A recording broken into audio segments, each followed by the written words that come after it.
Gun-grabbing liberals are at it again, and they're not stopping at background checks or bump stock bans. Nope, they're doubling down on repealing the Second Amendment. Exposing lies, revealing truth. Here's the deal with Deneen Borelli. Since the horrific mass shooting at Marjory Stoneman Douglas High School in Parkland, Florida, calls to repeal the Second Amendment are escalating, and retired U.S. Supreme Court Justice John Paul Stevens is leading the charge. Responding to March for Our Lives protests, the former justice wrote in a New York Times op-ed, "The demonstrators should seek more effective and more lasting reform. They should demand a repeal of the Second Amendment." Justice Stevens is not alone. Longtime former talk show host Larry King agrees with the former Supreme Court justice and interjected his own, shall we say, unique perspective. Well, he's saying repeal the Second Amendment. Repeal it. What they mean by militia. The Southern senators started it so they could repel slave uprisings. The debate was actually over making sure that citizens could form an effective counter to government tyranny.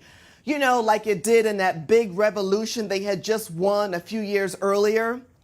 But liberals have long called for the repeal of the Second Amendment, from college professors like Tom Hastings, who wrote, "This pandemic of sick violence, punctuated by mass killings of children, has gone on far too long. It is long past time to repeal the stupid Second Amendment." To Professor David S. Cohen, who wrote, "The Second Amendment needs to be repealed because it is outdated, a threat to liberty, and a suicide pact." To reporters flirting with the question, former Supreme Court Justice John Paul Stevens wrote an op-ed today where he called for the Second Amendment to be repealed. First of all, did the president see that, have a reaction to it? And in the current political climate after Parkland, Florida, does the White House feel there's any chance that that kind of a movement could take hold in Washington? to Democrat politicians. People are dying. Children are dying because we cannot agree on what the Second Amendment even means. So as long as that dispute is out there, that we're arguing about what even the language means, I believe we have to scrap that amendment and start from scratch. Thank goodness for those taking a stand to fight back to protect our Second Amendment right every time this debate comes up.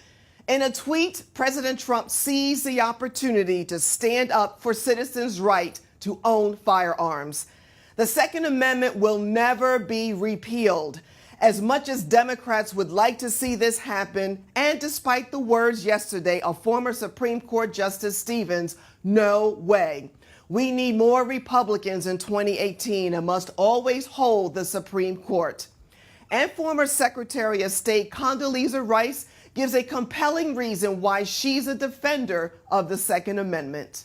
I was a little girl growing up in Birmingham, Alabama in the late 50s, early 60s. There was no way that Bull Connor and the Birmingham police were going to protect you.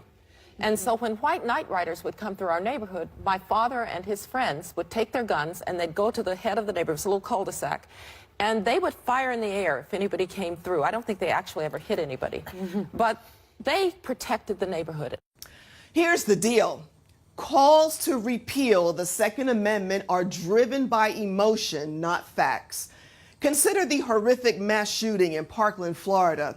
Local and federal authorities were repeatedly notified of the intentions of confessed shooter Nicholas Cruz, but they didn't act.